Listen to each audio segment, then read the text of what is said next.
Hi friends, ಹೇಗಿದ್ದೀರಾ? Welcome to knowledge for life in Kannada channel. ಇವತ್ತಿನ ದಿನ ನಾವು ಲಾ ಆಫ್ ಅಟ್ರಾಕ್ಷನ್ ಅಂದರೆ ಏನು ಅಂತ ತಿಳಿದುಕೊಳ್ಳೋಣ.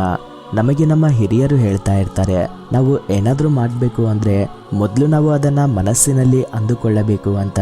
ಅದಲ್ಲದೆ ನಮಗೇನಾದರೂ ಕೆಲಸ ಆಗಬೇಕಂದ್ರೆ ಅದಕ್ಕೆ 90% ಪ್ಲ್ಯಾನಿಂಗ್ ಬೇಕು ಅಂತ. ಆ ಪ್ಲ್ಯಾನಿಂಗ್ಗೆ ತಕ್ಕ ಹಾಗೆ ಕೆಲಸ ಮಾಡಿದ್ರೇ ಆ ರಿಸಲ್ಟ್ಸ್ ಅನ್ನೋದು ಬರುತ್ತೆ ಅಂತ. ಈ ಲಾ ಆಫ್ ಅಟ್ರಾಕ್ಷನ್ ಅನ್ನೋ ಕಾನ್ಸೆಪ್ಟ್ ರೊಂಡಾ ಬರ್ನ್ ಬರೆದ ದಿ ಸೀಕ್ರೆಟ್ ಅನ್ನೋ ಪುಸ್ತಕದಿಂದ ತುಂಬ ಫೇಮಸ್ ಆಯಿತು. ಅಸಲಿಗೆ ಈ ಲಾ ಆಫ್ ಅಟ್ರಾಕ್ಷನ್ ಏನು ಹೇಳುತ್ತಂದ್ರೆ, ನಮಗೇನಾದರೂ ಆಗಬೇಕು ಅಂತ ಅಂದುಕೊಂಡ್ರೆ ಮೊದಲು ಅದು ಕಂಪಲ್ಸರಿಯಾಗಿ ಆಗುತ್ತೆ ಅಂತ ನಂಬಿಕೆ ಇರಬೇಕು. ಅದರ ಜೊತೆ ನಮ್ಮ ಆಲೋಚನೆಗಳು ಕೂಡ ಅದರ ಮೇಲೆ ಇಡಬೇಕು. ನಮ್ಮ ನಂಬಿಕೆ ಮತ್ತು ಆಲೋಚನೆ ಗಟ್ಟಿಯಾಗಿದ್ದರೆ ನಾವು ಏನು ಅಂದುಕೊಂಡ್ರೂ ಅದು ನಡೆಯುತ್ತೆ ಅನ್ನೋದೇ ಲಾ ಆಫ್ ಅಟ್ರಾಕ್ಷನ್ನ ಕಾನ್ಸೆಪ್ಟ್. ಇವತ್ತಿನ ಈ ವಿಡಿಯೋದಲ್ಲಿ ಇದು ನಿಜವಾಗ್ಲೂ ವರ್ಕ್ ಆಗುತ್ತಾ ಇಲ್ವಾ ಅನ್ನೋದ್ರ ಮೇಲೆ ಡಿಸ್ಕಸ್ ಮಾಡೋಣ. ಮೊದಲು ನಮಗೆ ಏನಾದರೂ ಬೇಕಾದ ಕೆಲಸ ಆಗಬೇಕು ಅಂದರೆ ಆ ಆಲೋಚನೆ ಮೊದಲು ನಮ್ಮ ಬ್ರೈನ್ಗೆ ಹೋಗುತ್ತೆ.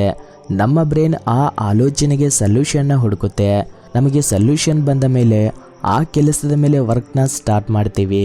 ನಮಗೆ ಯಾವ ಕೆಲಸ ಆಗಬೇಕಂದ್ರೂ ಅದಕ್ಕೆ ನಮ್ಮ ಮೆದುಳು ಅನ್ನೋದು ತುಂಬ ಮುಖ್ಯವಾಗುತ್ತೆ. ಪ್ರಪಂಚದಲ್ಲಿರೋ 80 ಲಕ್ಷ ಜೀವರಾಶಿಗಳಲ್ಲಿ ದೇವರು ನಮಗೆ ಆಲೋಚನೆ ಮಾಡುವ ಮೆದುಳನ್ನು ಕೊಟ್ಟಿದ್ದಾನೆ. ಅದಕ್ಕೆ ನಮಗಿಂತ ದೊಡ್ಡ ದೊಡ್ಡ ಬಲವಾದ ಪ್ರಾಣಿಗಳು ಇದ್ರೂ ಕೂಡ ನಾವು ಅವುಗಳನ್ನು ಕಂಟ್ರೋಲ್ ಮಾಡುವ ಕೆಪಾಸಿಟಿನ ನಮ್ಮ ಮನುಷ್ಯರಿಗೆ ಇದೆ. ಇದು ಕಾಲಕಾಲದಿಂದ ನಮ್ಮ DNA ಬಂದಿರುವಂತಹ ವರ. ಇದರಿಂದ ನಾವು ಆಲೋಚಿಸಿದರೆ ಮನುಷ್ಯರೆಲ್ಲರಿಗೂ ಕಾಮನ್ ಆಗಿ ಇರೋದು DNA. ಸೊ ನಮ್ಮೆಲ್ಲರಿಗೂ ಆಲೋಚನೆ ಮಾಡುವ ಶಕ್ತಿ ಇದೆ. ಆದರೆ ನಾವು ನಮ್ಮ ಆಲೋಚನೆಗಳನ್ನು ಸರಿಯಾದ ವಿಧಾನದಲ್ಲಿ ಉಪಯೋಗಿಸೋದಿಲ್ಲ. ಯಾರು ಉಪಯೋಗಿಸ್ತಾರೋ ಅವರು ದೊಡ್ಡ ದೊಡ್ಡ scientist, engineer, doctor, business man ಆಗ್ತಾರೆ. ಇವಾಗ ನಾವು ಡೈಲಿ ಇರೋ ಪ್ರಾಬ್ಲಮ್ಸ್ನ ಹೇಗೆ ಸಾಲ್ವ್ ಮಾಡ್ತೀವೋ ನೋಡೋಣ. ಇವಾಗ ನಮಗೆ ಚಳಿಯಾಗಿದೆ ಅನ್ನೋದೇ ದೊಡ್ಡ ಪ್ರಾಬ್ಲಮ್ ಆದರೆ ನಾವು ಆವಾಗ ಫ್ಯಾನ್ನ ಆಫ್ ಮಾಡ್ತೀವಿ. ಅದೇ ತುಂಬ ಸೆಕೆ ಇದ್ದರೆ ಫ್ಯಾನ್ನ ಆನ್ ಮಾಡ್ಕೊಳ್ತೀವಿ. ಅದೇ ವಿಧಾನವಾಗಿ ನಮಗೆ ಹಸಿವಾದರೆ ನಾವು ಊಟ ಮಾಡ್ತೀವಿ. ಇವೆಲ್ಲ ನಮಗೆ ಡೈಲಿ ಇರೋ ಸಣ್ಣ ಸಣ್ಣ ಪ್ರಾಬ್ಲಮ್ಸ್. ಇವುಗಳನ್ನು ನಾವು ಇಷ್ಟ ಬಂದ ಹಾಗೆ ಸಾಲ್ವ್ ಮಾಡ್ತೀವಿ. ನಮ್ಮಲ್ಲಿವಾಗ ತುಂಬ ಜನ ದಪ್ಪ ಆಗ್ತಿದ್ದೀನಿ, ವೇಟ್ನ ಹೇಗೆ ಕಡಿಮೆ ಮಾಡ್ಕೊಳ್ಳೋದು ಅಂತ ಅಂದ್ಕೊಳ್ತಾ ಇರ್ತೀವಿ. ಹೀಗೆ ದಪ್ಪವಾಗಿರೋರು ವೇಟ್ನ ಕಡಿಮೆ ಮಾಡ್ಕೊಳ್ಬೇಕು ಅಂದ್ಕೊಂಡ್ರೆ ಅವರಲ್ಲಿ ತುಂಬ ಬದಲಾವಣೆಗಳು ಬಂದು ಬಿಡುತ್ತೆ. ಜಿಮ್ಗೆ ಹೋಗಬೇಕು, ವರ್ಕೌಟ್ ಮಾಡಬೇಕು, ಯಾವ ರೀತಿ ಫುಡ್ನ ತಿನ್ನಬೇಕು, ಯಾವ ರೀತಿ ಫುಡ್ನ ತಿನ್ನಬಾರ್ದು, ನಾನಾ ವಿಧದ ಡಯಟ್ಗಳನ್ನು ಫಾಲೋ ಮಾಡ್ತಾರೆ.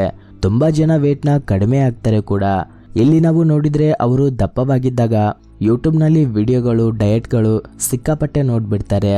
ಇವೆಲ್ಲ ಯಾವತ್ತಿಂದನೂ ಇದ್ದಾವೆ.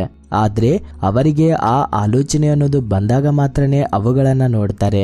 ಅವರಿಗೆ ಆ ಆಲೋಚನೆ ಬಂದ ಕೂಡಲೇ ಯಾವತ್ತೂ ನೋಡದೇ ಇರೋ ವಿಡಿಯೋಗಳನ್ನು, ವೇಟ್ ಲಾಸ್ ಪುಸ್ತಕಗಳನ್ನು ಓದಿ ಅವರಿಗಿರುವ ಪ್ರಾಬ್ಲಮ್ಗೆ ಸೊಲ್ಯೂಷನ್ನ ಹುಡುಕಿ ಅವರ ತೂಕವನ್ನು ಕಡಿಮೆ ಮಾಡ್ಕೋತಾರೆ. ಇದೇ ವಿಧಾನವಾಗಿ ಲಾ ಆಫ್ ಅಟ್ರಾಕ್ಷನ್ ಕೂಡ ಕೆಲಸ ಮಾಡುತ್ತೆ. ಈ ಲಾ ಆಫ್ ಅಟ್ರಾಕ್ಷನ್ ಕೆಲಸ ಮಾಡಬೇಕಂದ್ರೆ 2 ಪ್ರಶ್ನೆಗಳನ್ನು ನಮ್ಮನ್ನೇ ನಾವು ಕೇಳಿಕೊಳ್ಳಬೇಕು. ಮೊದಲನೆಯ ಪ್ರಶ್ನೆ, ನನಗೆ ಏನು ಬೇಕು ಅಂತ. ಎರಡನೆಯ ಪ್ರಶ್ನೆ, ಅದು ಬೇಕು ಅಂದರೆ ನಾನು ಏನು ಮಾಡಬೇಕು. ಇವಾಗ ನಮಗೆ ದುಡ್ಡು ಬೇಕು, ಧನವಂತರಾಗಬೇಕು ಅಂತ ಅಂದ್ಕೊಳ್ಳೋಣ. ಸೊ ಅದಕ್ಕೋಸ್ಕರ ನಾವು ಏನು ಮಾಡಬೇಕು ಅಂದರೆ ಮೊದಲು ಧನವಂತರಾಗಿದ್ದೀವಿ ಅಂತ ಆಲೋಚನೆ ಮಾಡಿ ನಾನು ಧನವಂತನಾಗಿದ್ದೀನಿ ಅಂತ ಅಂದುಕೊಳ್ಳಬೇಕು. ಏನು ಗುರು ಅಂದ್ಕೊಂಡ್ರೆ ಬಂದ್ಬಿಡುತ್ತಾ? ನಾನು ತುಂಬ ಅಂದ್ಕೊಳ್ತೀನಿ, ಅವೆಲ್ಲ ಆಗ್ಬಿಡ್ತಾವ ಅಂತ ನನ್ನನ್ನು ನೀವು ಕೇಳಬಹುದು. ಅದು ನಿಜಾನೇ.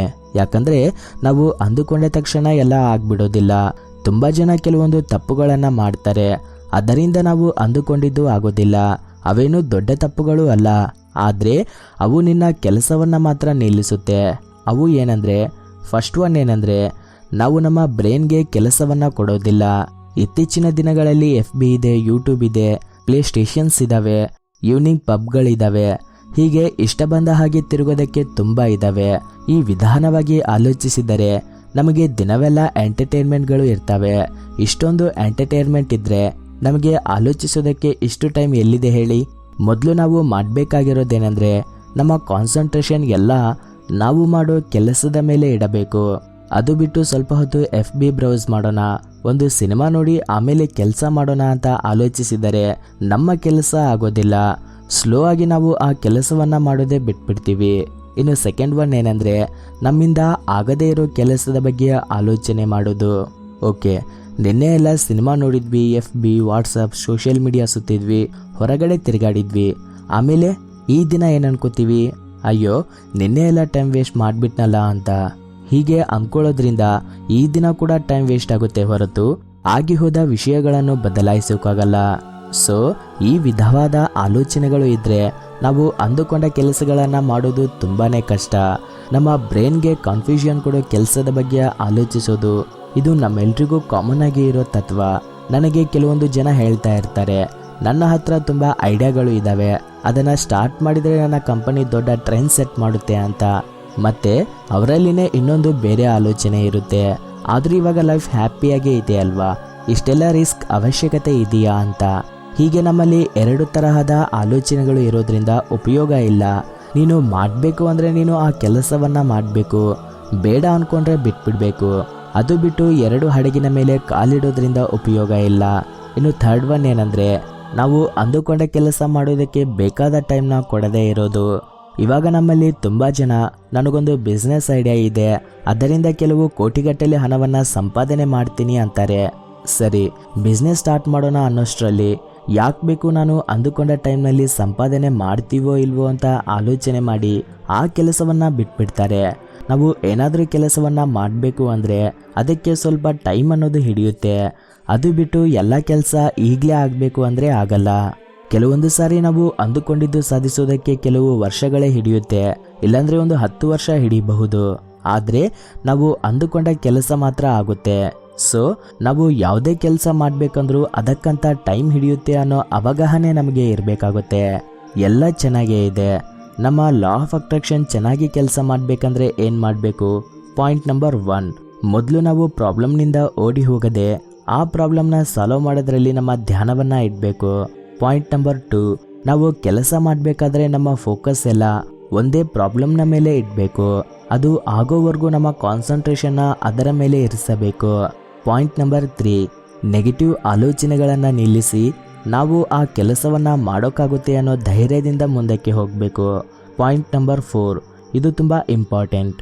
ಮೊದಲು ನೀನು ಮಾಡುವ ಕೆಲಸ ನಿನ್ನಿಂದ ನಿಜವಾಗ್ಲೂ ಆಗುತ್ತಾ ಇಲ್ವಾ ಅನ್ನೋ ಸ್ಪಷ್ಟವಾದ ನಿರ್ಧಾರ ನಿನ್ನಲ್ಲೇನೇ ಇರಬೇಕಾಗುತ್ತೆ. ಇಲ್ಲಾಂದರೆ ಅನವಶ್ಯಕವಾಗಿ ಆ ಕೆಲಸದ ಮೇಲೆ ನಿನ್ನ ಎನರ್ಜಿಯನ್ನು, ನಿನ್ನ ಟೈಮ್ನ ವೇಸ್ಟ್ ಮಾಡಿದ ಹಾಗೆ ಆಗುತ್ತೆ. ಈ ವಿಧಾನವಾಗಿ ಈ 4 ರೂಲ್ಸ್ನ ಅಪ್ಲೈ ಮಾಡಿಕೊಂಡ್ರೆ ನಾವು ಅಂದುಕೊಂಡ ಹಾಗೆ ಮಾಡಬಹುದು. ಸೊ ಇದು ಸ್ನೇಹಿತರೆ ಇವತ್ತಿನ ವಿಡಿಯೋ. ಮತ್ತೊಂದಿನ ಮತ್ತೊಂದು ಹೊಸ ಟಾಪಿಕ್ ಜೊತೆ ನಿಮ್ಮ ಮುಂದೆ ಇರ್ತೀನಿ, ನಿಮ್ಮ ಸಹೋದರ. Thank you for watching this video. ಜೈ ಹಿಂದ್.